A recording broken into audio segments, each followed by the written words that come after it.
Okay, para sa ating mga DIYers na katulad ko, pag-aralan naman natin ngayon ang basic components ng ating computer unit.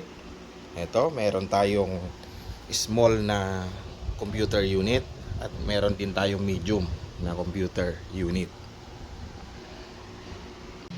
At nandito naman yung desktop monitor ng ating computer unit. Ito yung keyboard at ito yung kanyang mouse. Meron din tayong isang malaking unit dito. Itong computer unit na ito, built-in naman yung kanyang mga components. At nandun yung ating printer. Okay, simulan nating i-discuss ang mga important components ng ating computer unit. Yung mga electronic parts na nakakabit sa loob ng ating computer unit. Una, itong ating RAM o yung tinatawag na random access memory. Meron itong dalawang type, no, na hawak natin ngayon. Itong maliit o yung mini RAM natin at yung isa, yung original type, no, yung mga pang desktop, yung malalaki. Ito naman may classification na dalawa. Itong brand ng RAM na hawak natin, meron tayong brand na Kingston at meron tayong Samsung, meron din tayong Crucial at itong ating HP. Yan yung ating mga random access memory. Dalawa naman ang classification nito, no, na ginagamit sa ngayon, yung common type. Merong DDR3 at DDR4. Yung DDR naman, paano natin siya malalaman? Pakita natin siya. Yan yung classification niya. Pag nakalagay na PC3, pag may PC3 siya, ibig sabihin DDR3. Pero yung iba naman nakalagay DDR3 o DDR4 talaga. Kung ano yung gagamitin ninyo sa inyong computer. Itong isa, pakita rin natin, no? May iba nakalagay talaga yung DDR4, yan, o DDR3. Yan, diyan niyo makikita siya, no? At yung capacity niya, kung ilan yung gagamitin ninyo, kung ilang gigabyte, no? Ito naman 8 gigabyte. Depende rin sa kakabitan ninyong computer, no, yung allowable na capacity. Itong isa, itong Samsung naman natin, itong hawak natin ngayon, 4 gig na PC4. Ibig sabihin 4 gigabyte na DDR4 naman ito. Okay, itong RAM natin matatagpuan natin na nakakabit sa ating motherboard o yung tinatawag nating integrated circuit board ng ating computer unit. Mamaya ipapakita natin kung paano magkabit at magtanggal ng mga RAM o random access memory sa ating computer unit. Next, itong ating CMOS battery o yung coin type battery naman natin. Ito yung nakakabit din sa ating motherboard. Importante rin ang role nito dahil ito yung nag-hold ng ibang mga basic program like yung mga update, date at saka time ng ating computer. Ang size nito ay CR2032 naman. Okay, next na important hardware component ng ating computer unit, itong ating internal disk drive. Ito yung ating internal disk drive. Ito siya. Dalawang type din ang meron tayo nitong ating internal disk drive.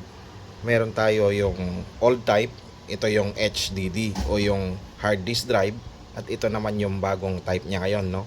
Yung SSD na tinatawag o mas mabilis. Ito yung solid state drive naman o SSD. Itong mga internal disk drive natin, pwede mo rin siyang i-convert bilang isang external disk drive, no? Yan. Gagamitan mo lang siya ng cable wire. Ito yung kanyang mga terminals. Ito yung cable naman na gagamitin mo, no? Yung adapter siya. O itong housing, pwede mo rin siyang gamitan ng housing. At itong cable na ito para magawa mo siyang external disk drive. Bibili ka lang ng disk drive housing para magamit mo siya bilang isang external. At ito naman, pwede rin itong cable adapter. Yan, isasalpak mo lang na ganyan. Magagamit mo na siya bilang hard disk drive, no? At ito naman, papasok mo lang na ganon. Kung housing naman yung binili mo, i-check mo lang siya na pumasok siya, no? Yan. Kita natin. Yan. Tapos, salpak mong ganon, yung wire nya, pwede mo na siyang gamitin bilang isang external disk drive. Ito, kakabit mo na siya dito. Yan. Kaya itong isa naman, pwede rin siya. Yan. Kabit natin. Yan. Yan na yung external disk drive naman natin. Kung gagamitin mo siya bilang isang external. Itong old type na hardware drive natin, kaya tinawag siyang HDD o hard disk drive, kasi merong umiikot dito na disk, no? Yan. May umiikot diyan na disk kapag ito ay ginagamit naman natin. Itong isa, tinawag naman siyang SSD o solid state drive, kasi wala na itong disk na umiikot sa loob, kundi mga electronic parts na lang at saka mga chips yung nasa loob naman nito. Itong SSD naman natin, mas mabilis na yung ano nito, yung reaction, kasi medyo advanced yung technology naman nito compare na dito sa old type natin. At meron din tayong ginagamit na Wi-Fi and Bluetooth USB receiver naman. Ito siya. Yan. Kita natin. Yan, Wi-Fi and Bluetooth. Yan, automatic receiver naman yan, guys, no? Kapag yung computer unit mo ay hindi siya capable para makatanggap ng Bluetooth o wala siyang Wi-Fi connection din, pwede mo itong gamitin, no? Itong Wi-Fi and Bluetooth receiver. Ipa-plug mo lang dito sa USB niya. Yan. And then magiging capable na siya para tumanggap ng Wi-Fi and Bluetooth. Okay? At ito, meron din tayong biniling thermal paste. Yan, heatsink compound thermal paste ito, para naman ito sa ating CPU. Ina-apply natin ito sa likod ng ating CPU para hindi naman siya mag-overheat. Mamaya ipapakita rin natin kung paano natin to i-apply sa ating CPU o yung tinatawag na Central Processing Unit. Okay, buksan naman natin itong aking mini computer unit. Itong maliit, no? Buksan natin siya. Makita natin yung kanyang mga components. Dalhin lang natin tong screw. Meron siyang dalawang screw. Yan. Yan, bumukas na siya. Ngayon, papakita ko yung sinabi ko kanina, yung random access memory natin andito, no? O yung RAM natin.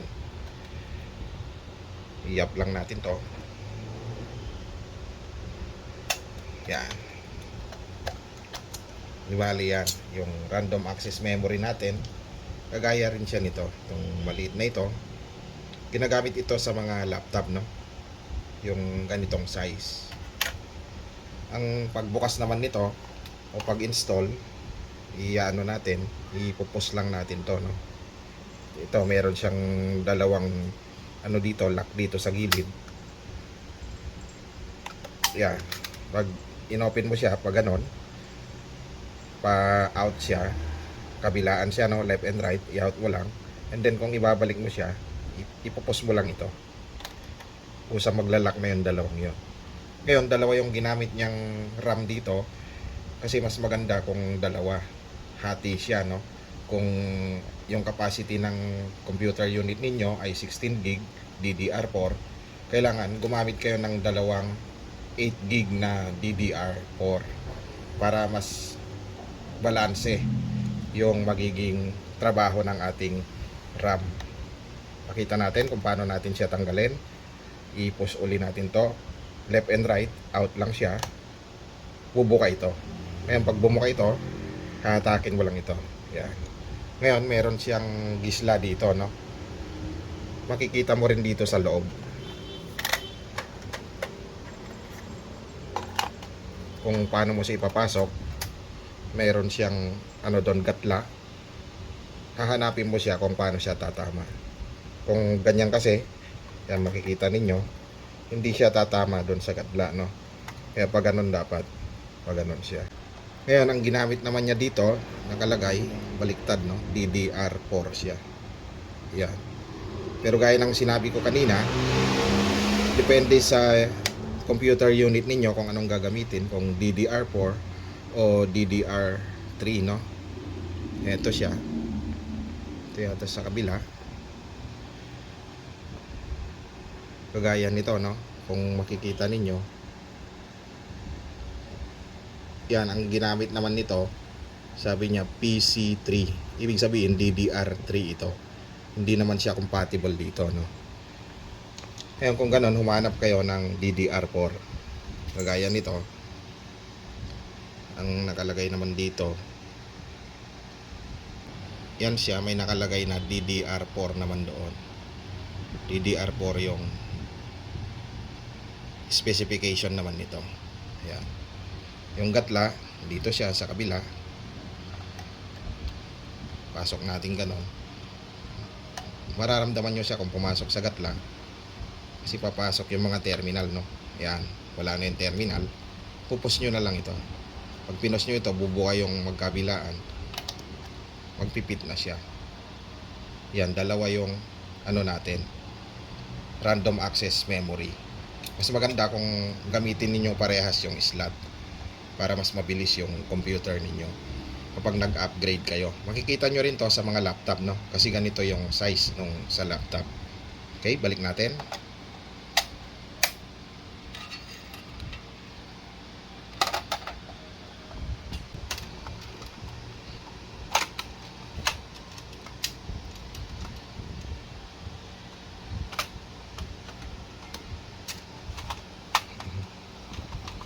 Yan. Ito naman yung laman ng aking mini computer unit, no? Napakaliit siya, compact siya. Kanina, yung